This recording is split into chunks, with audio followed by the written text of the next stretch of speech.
Prabowo Subianto akan memberikan amnesti atau pengampunan kepada sedikitnya 44.000 narapidana. Dengan 4 kriteria. Pertama, perkara tindak pidana, informasi dan transaksi elektronik, atau ITN, tentang penghinaan kepada kepala negara. Kedua, mengalami gangguan jiwa, serta mengidap HIV/AIDS. Ketiga, kasus makar tidak bersenjata di Papua. Keempat, kasus pengguna narkotika yang disampaikan oleh Menteri Hukum Supratman di Istana Kepresidenan.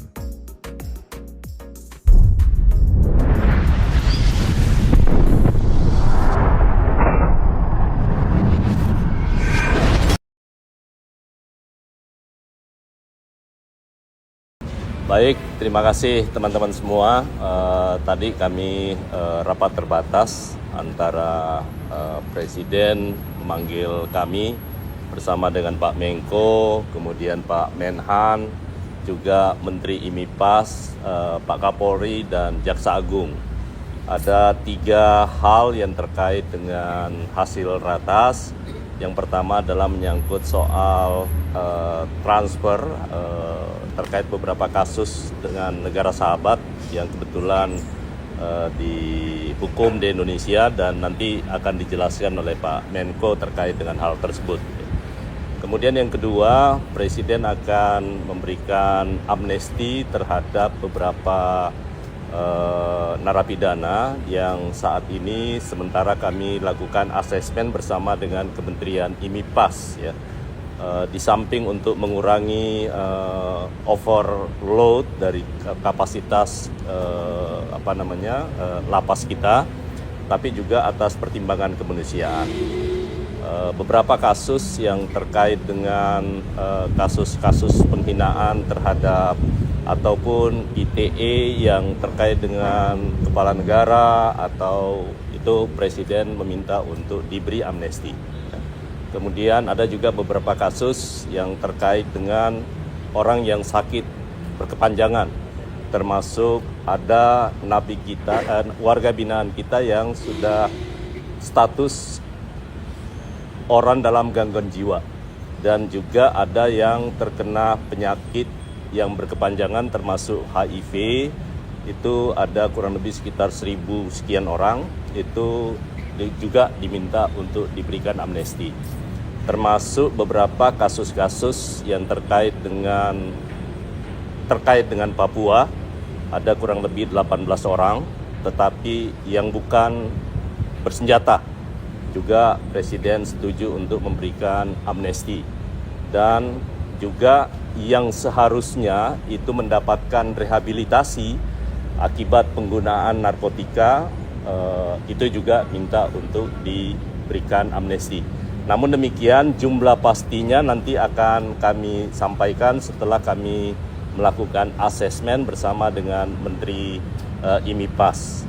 Dan karena itu, sekali lagi, beberapa masukan yang diberikan oleh Pak Menko, juga Pak Menhan, tadi konstruktif semua, juga bersama dengan Jaksa Agung dan Pak Kapolri. Saya rasa itu. Selanjutnya yang terkait dengan transfer beberapa narapidana atau warga binaan yang Filipina, Prancis maupun Australia, Pak Menko yang akan menjelaskan itu. Silakan, Pak.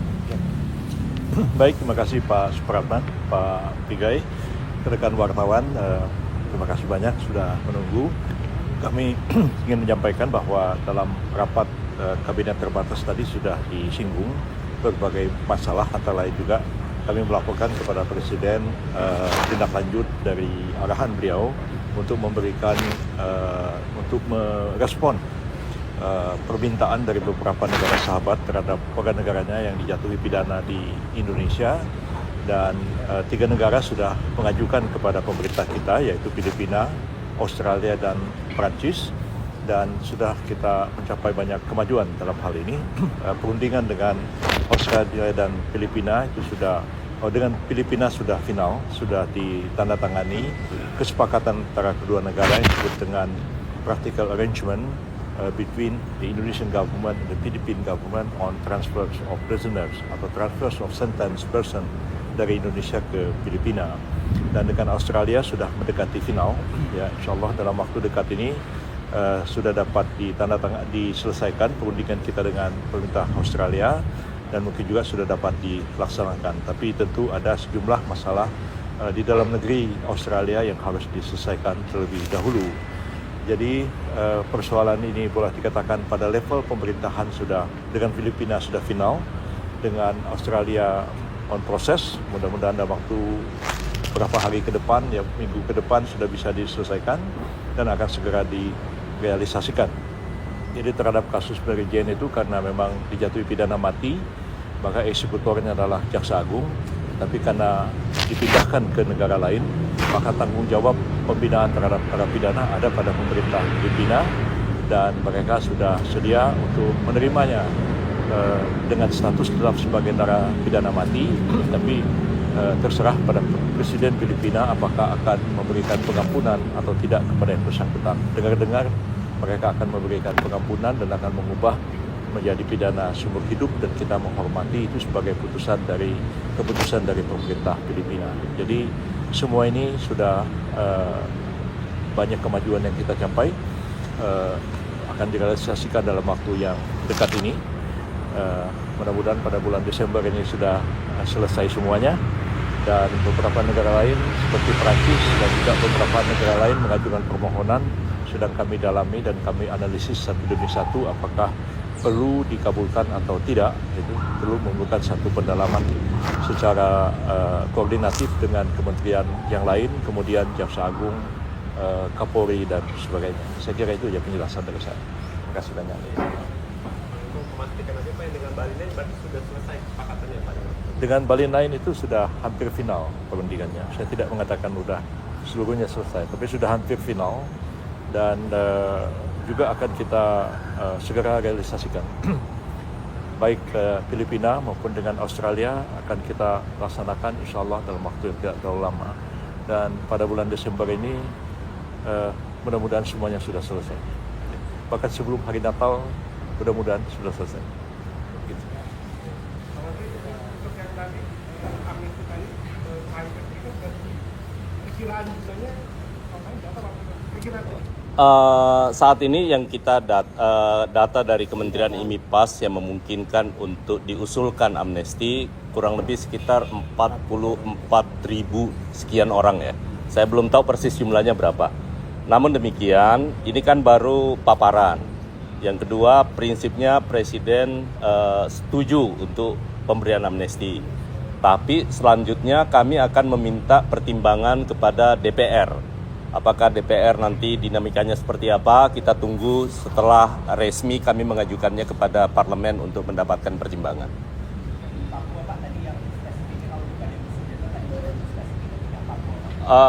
Kasusnya rata-rata teman-teman aktivis, ekspresi menyangkut soal apa ya, dan ini bagian dari upaya kita melakukan upaya rekonsiliasi terhadap teman-teman di Papua ya. Ini upaya itikat baik bagi pemerintah untuk mempertimbangkan bagaimana kemudian Papua bisa menjadi lebih tenang dan sebagainya. Ini itikat baik pemerintah untuk itu. beberapa namanya mungkin udah ada Pak? Belum. Ini masih di karena kita baru mengklasifikasi menyangkut soal tindak pidananya, ya kan? Kemudian menyangkut soal orang yang sakit berkelanjutan. Nah, namanya sementara akan diverifikasi lebih lanjut. Ya. ITE berapa Pak? Udah ada Perkiraan ITE kurang lebih sekitar 18 ya, dan 18 orang yang memungkinkan, yang diusulkan untuk diberi amnesti. sama seperti yang Papua tadi ya Pak? Itu